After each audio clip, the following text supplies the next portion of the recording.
নমস্কার বন্ধুরা, তো পায়েল হোম টিউটোরিয়ালের আবারও একটা নতুন ভিডিওতে তোমাদের স্বাগত।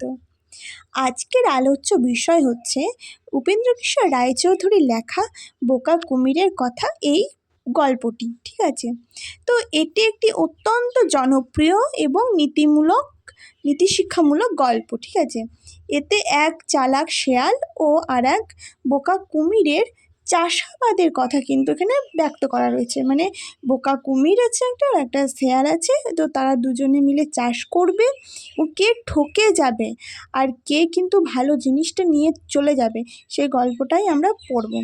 তো চলো দেখো। তো প্রথমে বলে রাখি, এখানে কিন্তু মোট 3টে চাষ মানে তারা দুজন মিলে করেছিল। কি চাষ? প্রথম চাষ করেছিল আলুর চাষ, দেন করেছিল ধানের চাষ এবং তারপরে করেছিল কিন্তু আখের চাষ। ঠিক আছে, তারা দুজন মিলে চাষ করেছিল। আর তোমরা সবাই জানো যে, বা তোমরা বলবে যে শেয়াল আর কুমির কি করে চাষ করতে পারে, কিন্তু তোমরা জানো সবাই কিন্তু গল্পের গরু কিন্তু গাছে ওঠে। ঠিক আছে, তো প্রথমে বলে রেখেছিলাম এটি একটি নীতি শিক্ষামূলক গল্প। তো দেখো, কুমির আলু চাষ করেছিল তখন বলছি, কুমির শিয়ালকে ঠকিয়ে নিজে বেশি ফসল পাওয়ার লোভে গাছের আগার দিক কিন্তু দাবি করে।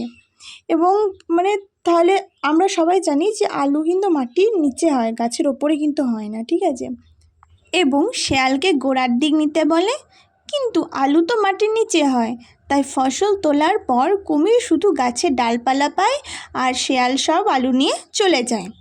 তো এই গেল ওর প্রথম ঠক। ঠিক আছে, এবার দ্বিতীয় ঠকে গিয়েছে। দেখো, ধানের চাষ করেছিল, তাহলে দ্বিতীয় কী চাষ করেছিল? ধানের চাষ করেছিল। আলুর খেলায় হেরে গিয়ে কুমির এবার বুদ্ধি করে শেয়ালের কাছে গাছের গোড়ার দিকটি চায়। তাহলে ধান কিন্তু গাছের গোড়ার দিকে হয় না, ধান কিন্তু গাছের আগার দিকে হয়, কারণ সে ভাবে এবার মাটির নিচ থেকে সব ধান তুলবে সে, কিন্তু ধান তো গাছের আগায় হয়। চালাক শিয়াল এবারও আগার দিক সব কেটে নিয়ে চলে যায় আর বোকা কুমির শুধু খড় পায়। দেখো, বারবার কিন্তু কুমিরটি তার নিজের জালে সে নিজেই ফেসে গেছে। তারপরে তৃতীয় চাষ কী করেছিল? আখের চাষ। আখের চাষ করার পর দেখো তার শেষ পরিণতি কী হয়েছিল। সে বারবার ঠকে গিয়ে কুমির শেষে আখের চাষ করে এবং আগের ভাগেই আখের আগার দিকটি কেটে নিয়ে চলে যায় সে নিজের বলে দাবি করে। কিন্তু আগ গাছটি পুরো মাটির উপর হওয়ায় এবং আগার দিকটি মিষ্টি না হয় কুমির আবারও ঠকে যায়।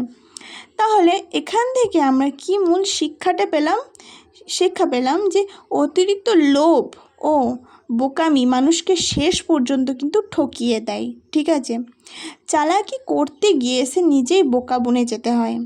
তাহলে তোমাদের এখান থেকে একটি শিক্ষা পেলা যে অতিরিক্ত লোভ এবং অতিরিক্ত চালাকি কিন্তু কোনো কাজই করতে হয় না। ঠিক আছে, তো এই গেল পুরো গল্পটি আমরা আলোচনা করলাম। যদি ভালো লেগে থাকে তো আমার চ্যানেলটিকে সাবস্ক্রাইব, লাইক, কমেন্ট করে দেবে। ঠিক আছে, আজকে এইটুকুই।